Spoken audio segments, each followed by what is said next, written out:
sepela mampinga mabanzelu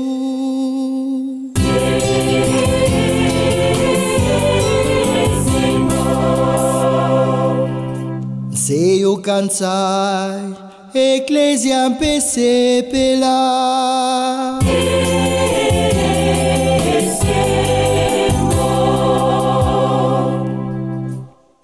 Okati ya tempelo eye Butisa ni penzembo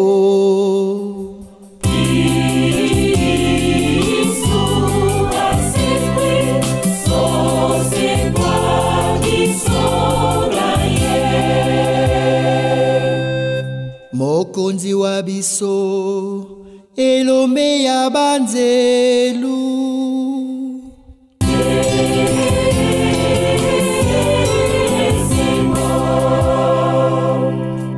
Atondisi nse mobimba na nkembo ya ye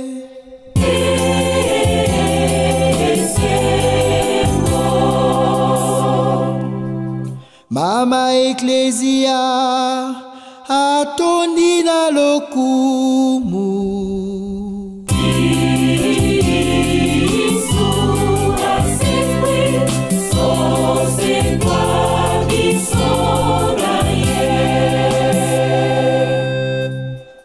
Tala pasika ya sika ya solo mpenza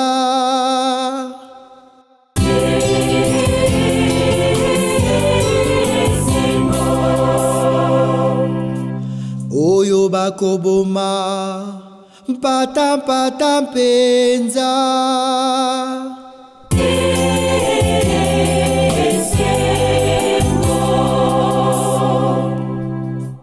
Makila maye masanti saba Kristu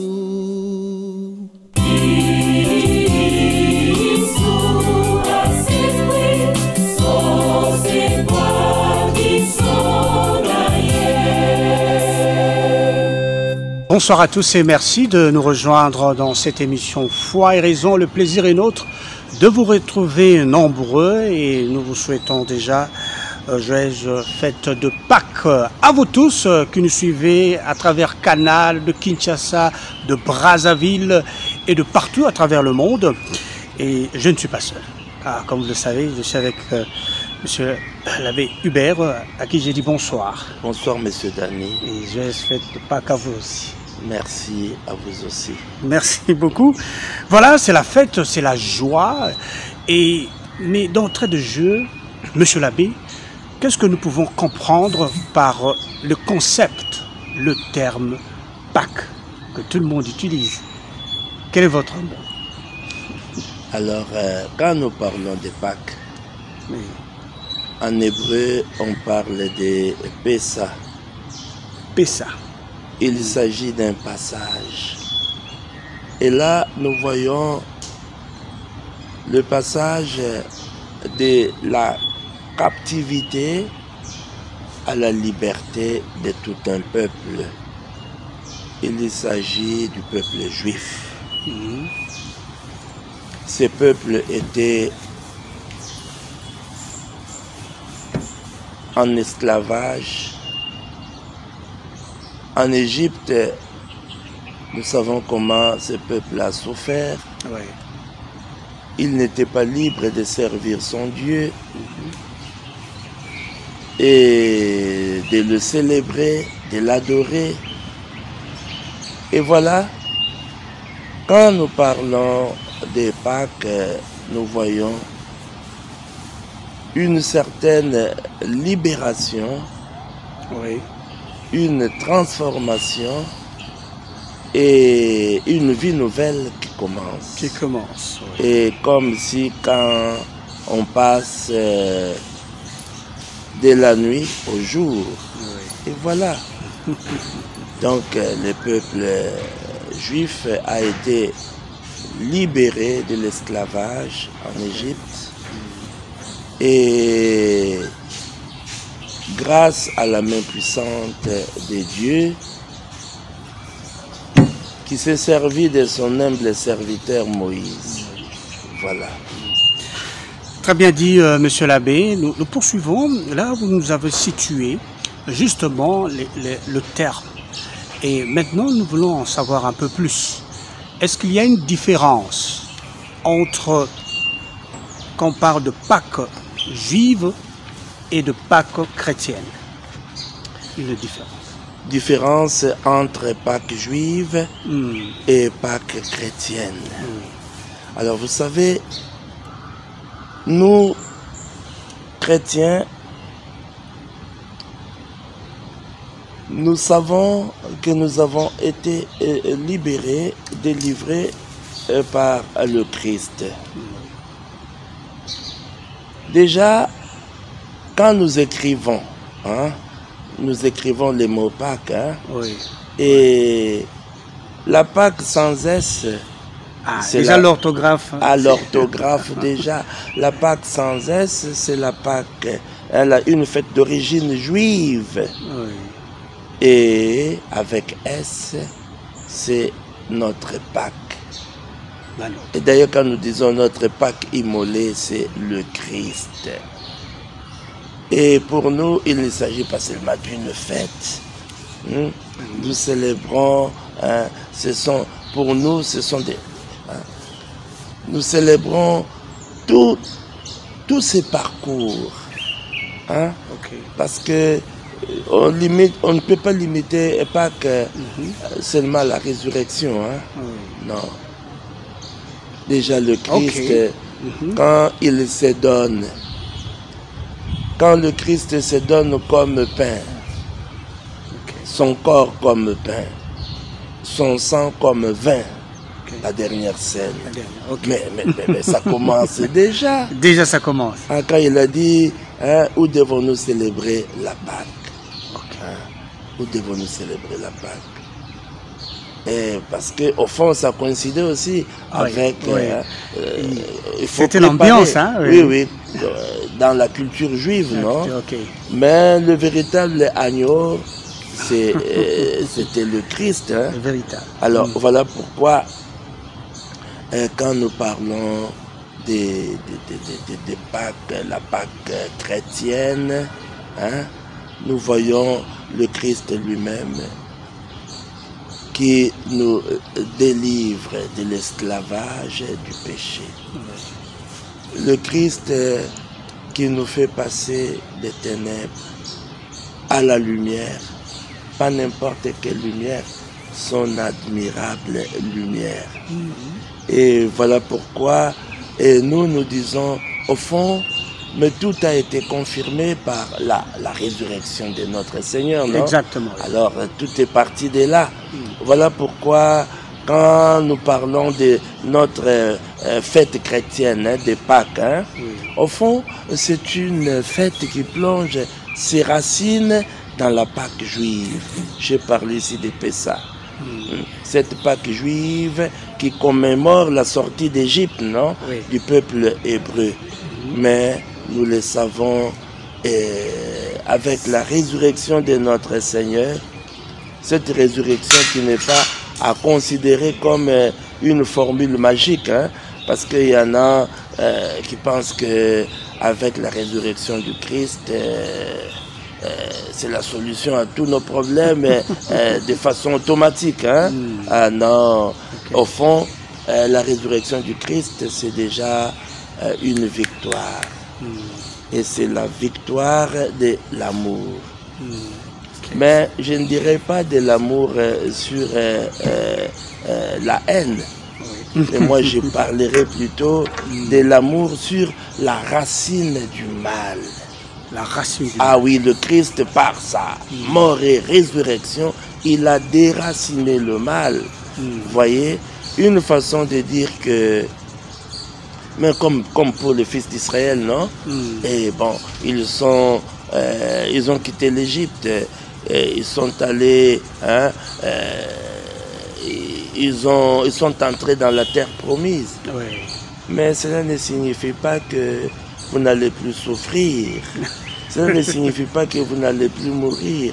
Non, cette victoire-là n'enjambe pas la souffrance, n'enjambe pas la mort, Mais au fond, je dirais, nous traversons tout cela et le Christ finalement, c'est avec lui que nous faisons ces grands pas qui fait que nous puissions passer de l'autre côté pour commencer une vie nouvelle, mais une vie nouvelle avec lui. D'accord. Padre, avant de poursuivre, pour essayer d'aller un peu dans la quintessence, dans le fond du sujet, mais est-ce que le monde aussi jubile à ce temps fort de notre Mère Église, et on parle même du lapin de Pâques? Est-ce qu'il y a, il y a un rapport par rapport à nous autres chrétiens? Ah oui, quand on parle du lapin de Pâques, c'est une tradition. Hein? C'est une tradition. Oui, c'est une tradition. Et on parle de cela surtout en Allemagne. On dit que ça vient d'Allemagne. Et puis ça s'est répandu aux États-Unis. Mais pourquoi choisir cet animal-là, le lapin? Le lapin. Parce que le lapin est le symbole, je dirais, du printemps. Il symbolise le printemps. Vous voyez, après l'hiver, c'est le printemps. Et après l'hiver, c'est le renouveau. Vous voyez, tout refleurit. C'est la vie qui ressurgit et qui émerge. Et le lapin symbolise le printemps, symbolise le beau temps, symbolise le renouveau, symbolise aussi la fertilité. Alors, une façon de dire, avec la résurrection de notre Seigneur, c'est vraiment le renouveau, c'est vraiment le beau temps qui commence. Et nous devons porter des fruits, beaucoup de fruits, des fruits qui demeurent. Voilà, très bien dit, Padre. Nous poursuivons, mesdames et messieurs, vous qui nous suivez de Kinshasa, de Brazzaville, et nous parlons exactement de cette grande fête que nous sommes en train de célébrer. Il s'agit de Pâques. Monsieur l'abbé, vous avez parlé un peu de fruits qui demeurent. Alors, nous voulons en savoir un peu plus sur même la signification en termes de Pâques chrétiennes pour nous. Qu'est-ce que nous pouvons en savoir un peu plus? Alors, pour nous, la signification, vous savez, d'abord, nous savons que le Christ est vivant et il reste au milieu de nous. Et en même temps aussi, il montre la lumière de son visage, de ressusciter. Mais quand je dis il reste avec nous, une façon de dire qu'il fait route avec nous. Une façon de dire aussi que faisant route avec nous, il ne nous abandonne pas. Dans nos épreuves, il est là. Dans nos souffrances, il est là. C'est l'ami de tous les temps, de chaque instant. Mais quand vous parlez de la signification pour nos chrétiens, quelle est la signification de la fête de Pâques? Et vous savez, pour nous, je dirais, c'est l'événement central de notre foi. L'événement central. Mais tout part de la résurrection du Seigneur. Mais si le Christ n'avait pas vaincu la mort, que serions-nous devenus? Et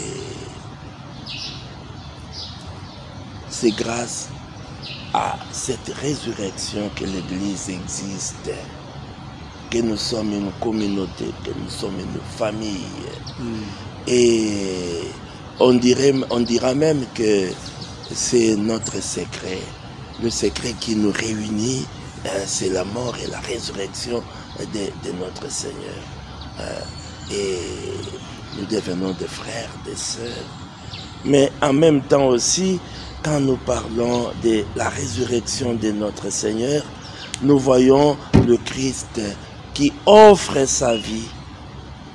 Il offre sa vie pour que nous ayons la vie en abondance. Okay. Pour que nous puissions vivre éternellement. Et moi, je parlerai plutôt d'un certain renversement. Vous savez, la célébration chrétienne opère réellement un renversement par rapport à la Pâque juive. Vous voyez, à la Pâque juive. À la Pâque juive, on offre, non? Oui. On offre un sacrifice. Oui. Il faut offrir un sacrifice, mais un animal à immoler. Et pour nous chrétiens, ce n'est plus cela, un renversement par rapport à la Pâque juive. C'est Dieu lui-même qui se livre à l'homme. C'est Dieu lui-même qui se livre à l'homme. Mais il se livre à l'homme pour que l'homme aussi à son tour puisse se donner à lui. Voyez, il y a un échange admirable. C'est l'homme, c'est Dieu qui prend l'initiative. Okay. Il se livre à l'homme. Et l'homme, voyant cela, il dit, moi aussi, je me donnerai à lui. Je me livrerai à lui. Je me livrerai aussi pour lui. Alors voilà la grande différence quand nous parlons de notre Pâque, la Pâque chrétienne. C'est aussi la participation de l'homme. L'homme ne reste pas là, les bras croisés, en chantant, en dansant. Christ, il est vivant, il est ressuscité, il est parmi nous. Oui. Maintenant, il nous entraîne à faire comme lui. Il se livre à nous. Comme un coach. Oui, il se livre à nous et c'est aussi une invitation pour nous à nous donner à lui. Et on parle même de la correspondance. Nous devons correspondre Oui. à l'amour de Dieu. Vous voyez, donner une réponse à l'amour de Dieu. Voilà. Très bien dit, monsieur l'abbé. Et maintenant, la question tombe à point nommé. Vous parlez justement de la correspondance, vous parlez de la réponse justement à cet appel. Mais aujourd'hui, nous avons plusieurs fardeaux. Nous avons presque le dos courbé par des situations, par des réalités d'aujourd'hui où on se demande à quel sein se vouer. Alors, comment effectivement, Padre, en tant que chrétien, recevoir dans nos cœurs cette résurrection, recevoir Pâques pour que nous puissions véritablement réaliser, parce que vous avez parlé que c'est le summum, c'est la fête de fêtes où nous, en tant que chrétiens, que nous devons jubiler. Voilà. Mais comment recevoir Christ, être véritablement cette correspondance que vous venez de dire? Alors, vous savez, nous parlons de la Pâque comme, je dirais, la fête des fêtes, non? Oui. Et c'est la lumière qui brille, la lumière éternelle qui brille dans les ténèbres. Et nous tous, nous participons au rayonnement de cette lumière. Nous bénéficions du rayonnement de cette lumière. Et voilà pourquoi, quand nous parlons de comment recevoir la Pâque de notre Seigneur dans nos cœurs, il s'agit d'un engagement. J'ai dit que nous ne restons pas là, les bras croisés, mais nous nous engageons. quand j'ai dit nous nous engageons, effectivement, nous nous engageons à reprendre, comme on dit, le flambeau. Le flambeau. Ok. Hein? Comme un relais. Un relais. Voilà.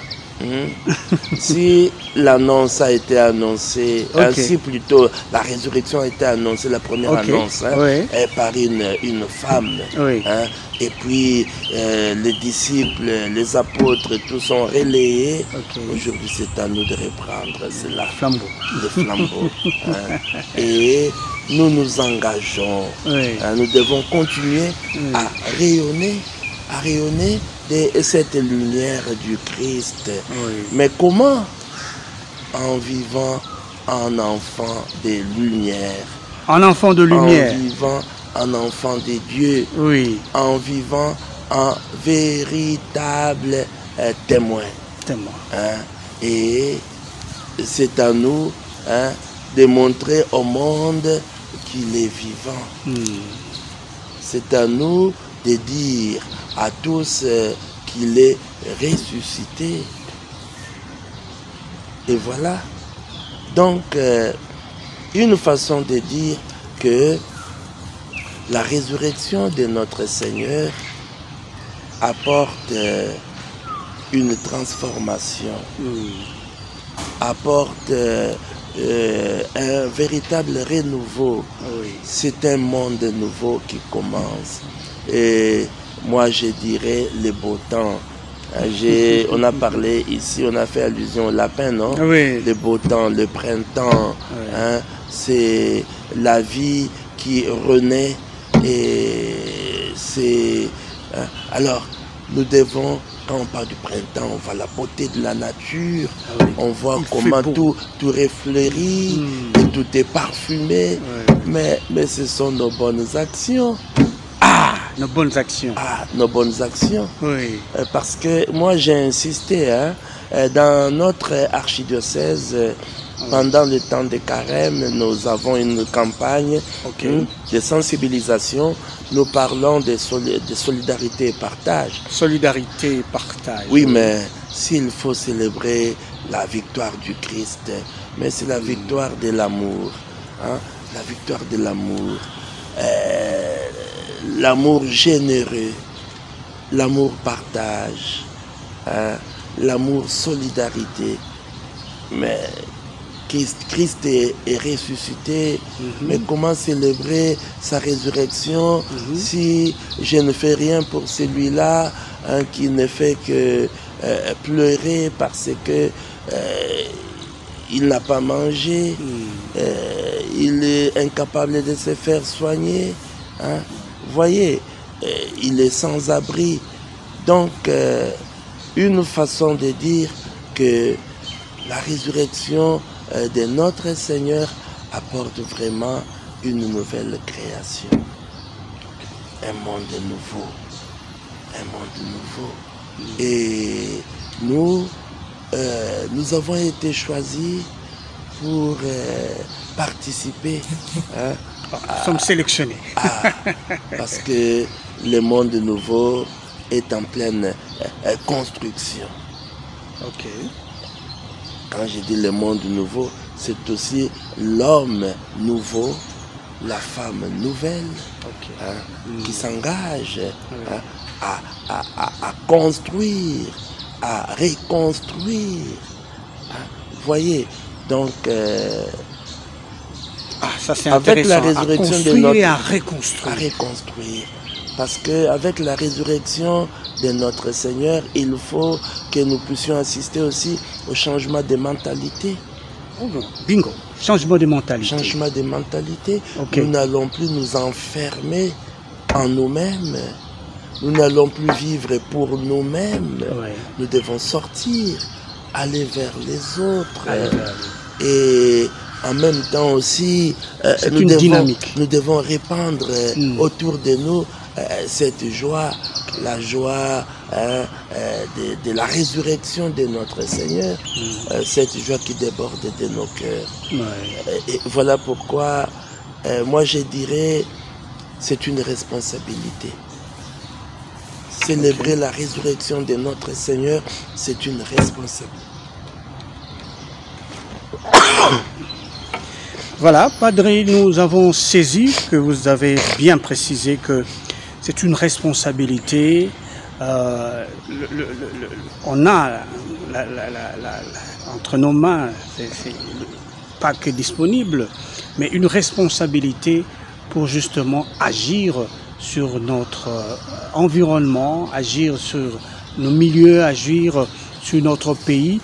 Et vous avez insisté aussi sur en fait, les œuvres, sur le changement de mentalité.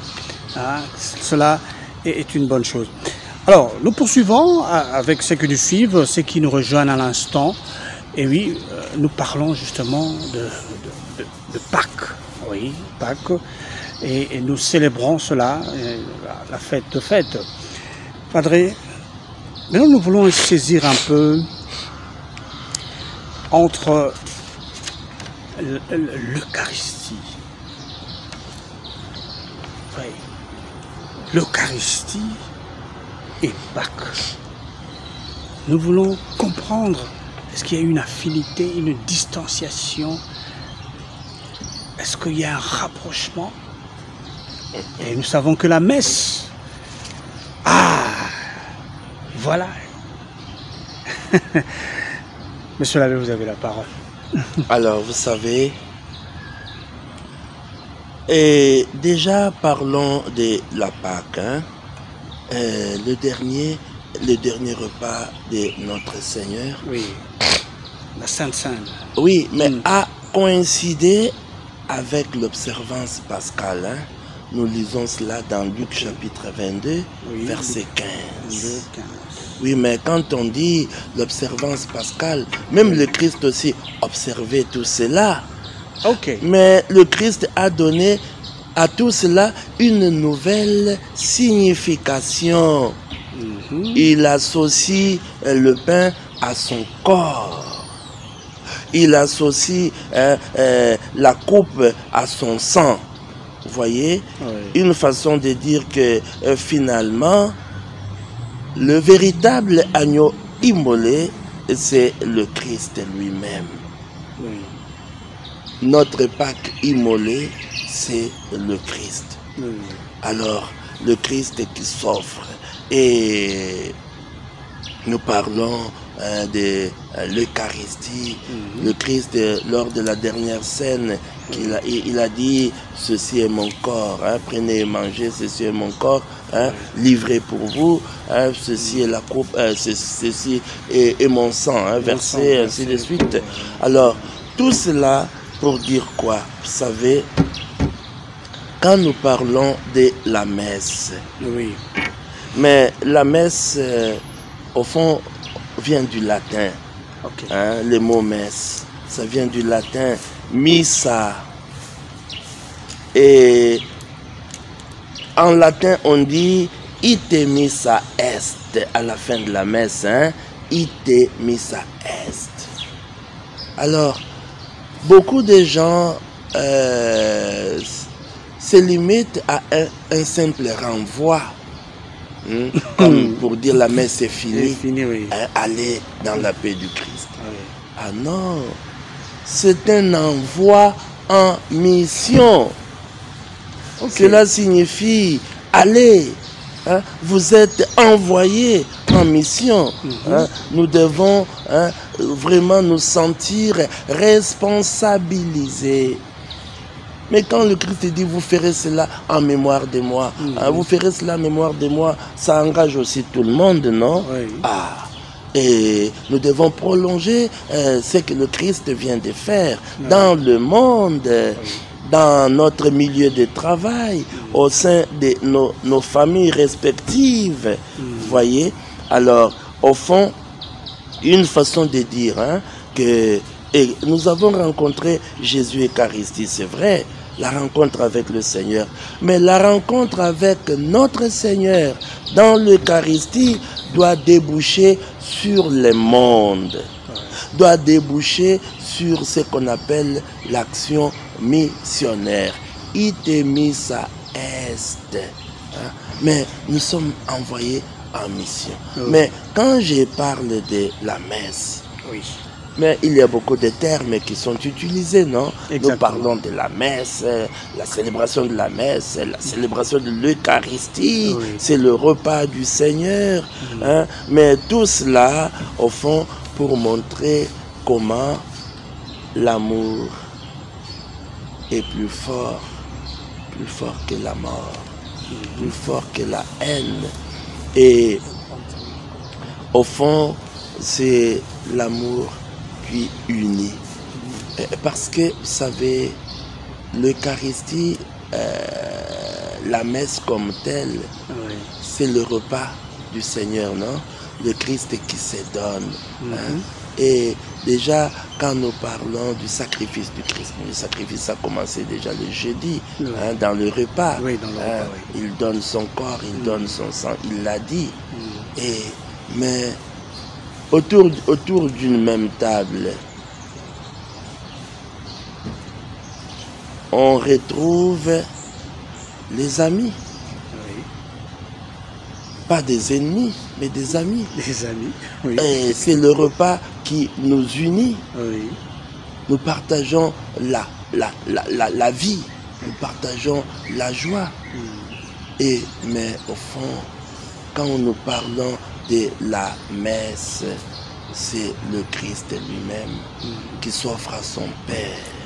C'est le Christ lui-même qui nous rassemble autour de lui. Hein? Et pour rendre grâce, parce que quand on dit Eucharistie, célébrer l'Eucharistie, hein, célébrer l'Eucharistie c'est quoi?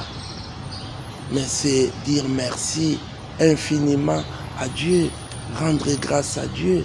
Mais l'action de grâce par excellence, c'est l'Eucharistie. C'est le Christ, le seul, qui a été capable de remercier le Père. Je te rends grâce, hein, Seigneur du ciel et de la terre, ainsi de suite, le seul. Mais nous, pour dire merci à notre Dieu, nous passons par le Christ, nous nous associons au Christ. Au fond, je dirais, c'est dans le Christ que nous rendons grâce, parce qu'on ne peut pas nous séparer de lui. Nous formons avec le Christ un même corps. Alors, nous sommes les membres de son corps. Voilà pourquoi, quand nous parlons de Jésus qui s'offre, mais il est mort pour rassembler dans l'unité tous les enfants de Dieu dispersés. Donc le sacrifice de Jésus, ça devient le sacrement de l'unité. L'Eucharistie, sacrement de l'unité.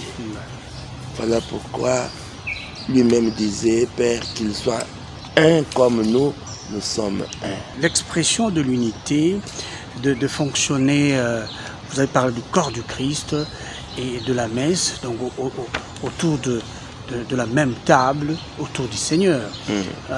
Mais voilà, il y a différents types de caractères aujourd'hui, différents types de réactions.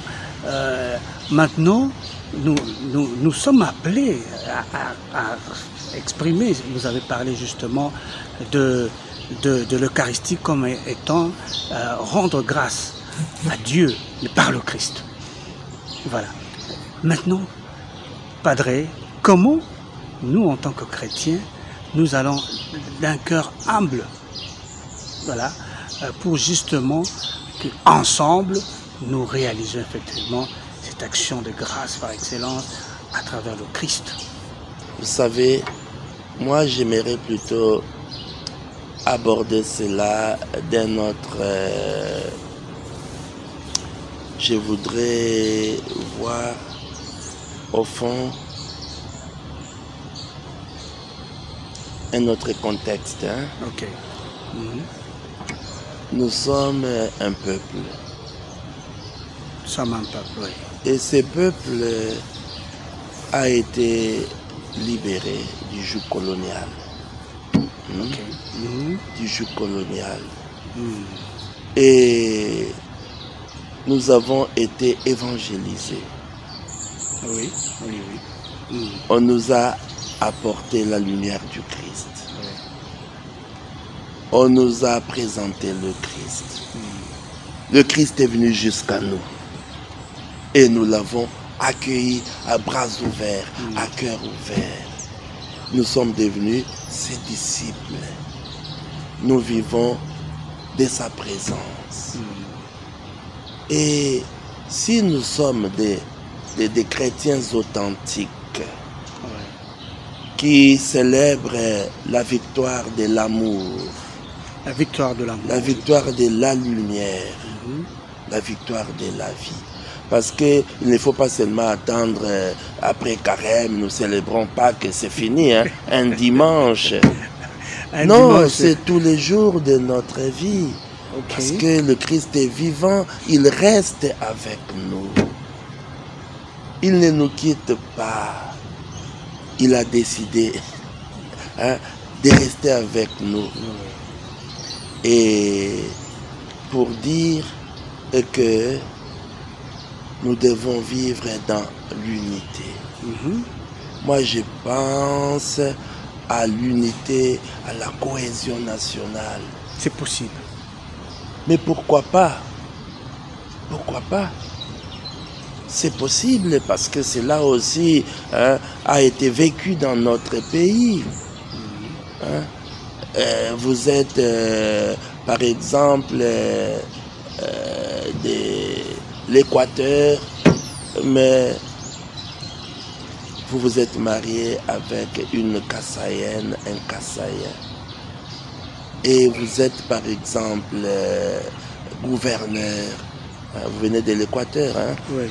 Pour être gouverneur dans, autrefois on parlait de Bas-Zaïre, Bas-Congo, maintenant Congo central. L'unité, nous sommes un peuple. Voilà pourquoi, moi je crois que la résurrection de notre Seigneur doit nous interpeller tous et nous remettre sur les bons chemins, les droits chemins. Parce qu'aujourd'hui, avec une multitude de partis politiques, parfois sans conviction, et nous avons des idéologies, je dirais, fabriquées de toutes pièces. Et non, nous devons savoir que ce qui compte dans la vie de tout homme, c'est d'aimer. L'amour. Nous devons vivre dans l'amour. Vivre dans l'amour signifie que être habité par les soucis de rendre l'autre heureux, vouloir que l'autre soit heureux. Et c'est cela ce qui nous manque. Pourquoi nous devons nous combattre entre nous, nous entretuer. Et alors cela, au fond, est un contre-témoignage. Vous ne pouvez pas vivre de cette façon-là et dire tout haut que vous êtes chrétien et que le Christ est vivant, il est ressuscité, il est parmi nous. Non, là, vous mentez. Ça, c'est pas possible. Ce n'est pas possible. Très bien dit, Monsieur l'abbé, nous sommes arrivés à la fin de notre entretien. Mais nous voulons un message fort, parce que vous avez déjà entamé, quand vous avez parlé justement de cette unité nationale, que nous puissions réellement, entre Congolais, vivre en nouveauté de vie. Maintenant, s'il y a possibilité de vous adresser justement à la grande communauté chrétienne qui nous suivent, non seulement ici à Kinshasa, mais aussi ailleurs. On nous a suivis dernièrement de l'autre côté du Ghana. Alors, est-ce que vous pouvez justement donner ce message qui puissions comprendre en tant que citoyens du monde, à agir en témoin. Christ ressuscité dans nos vies et que nous ne limitons pas à un dimanche où nous célébrons, où nous fêtons, qui est une très bonne chose d'ailleurs, mais une question véritablement vivre en enfant de Dieu. Alors, vous savez, si nous annonçons la mort de notre Seigneur, si nous proclamons sa résurrection, c'est pour nous un devoir, c'est pour nous toute une vie. Le Christ est avec nous. Et je dirais à notre peuple et à tous ceux qui sont en train de nous suivre, oui, que la résurrection de notre Seigneur est une grande délivrance. Une grande délivrance. La résurrection de notre Seigneur nous sur délivre tout le plan. Sur tous les plans. Okay. Nous délivre de nos peurs, okay, de nos doutes. Nous ne pouvons plus douter de l'amour infini, cet amour de notre Dieu qui est capable de tout pour nous, capable de nous rendre la vie, capable de nous rendre heureux pour toujours. Et mais en même temps aussi, une façon de dire, s'il est vivant, alors il est avec nous, il marche avec nous, il nous soutiendra dans les moments difficiles. Oui. Il nous donnera sa propre force. Et en même temps aussi, c'est lui, finalement, qui habite nos cœurs. Parce que quand on dit que le Christ est ressuscité, oui, il est parmi nous. Oui. Non, il est en nous. Il est en nous, voilà. Et voilà, nous les portons dans nos cœurs. Mais, non, oui, mais quand il est dans nos cœurs, il est chez lui. Ah, dans le fond de nos cœurs. Vraiment. Alors, c'est le Christ qui nous fait vivre. Okay. Alors, si nous sommes conscients que nous sommes des véritables disciples, oui, alors il nous responsabilise pour dire, ne baissez jamais les bras. Vous vous êtes engagés à construire un monde nouveau, mais vous allez le construire avec moi. Vous allez le construire avec moi et pour la gloire de notre Père. Voilà pourquoi j'ai dit à tous, à toutes, courage. Le Christ a vaincu la mort. Nous partageons sa victoire. Il nous associe à sa victoire. Sa victoire est aussi notre victoire. Nous devons vaincre la haine.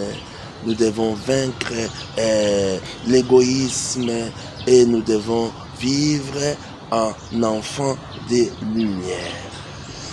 Merci beaucoup, Padre, pour cette chute mémoriale.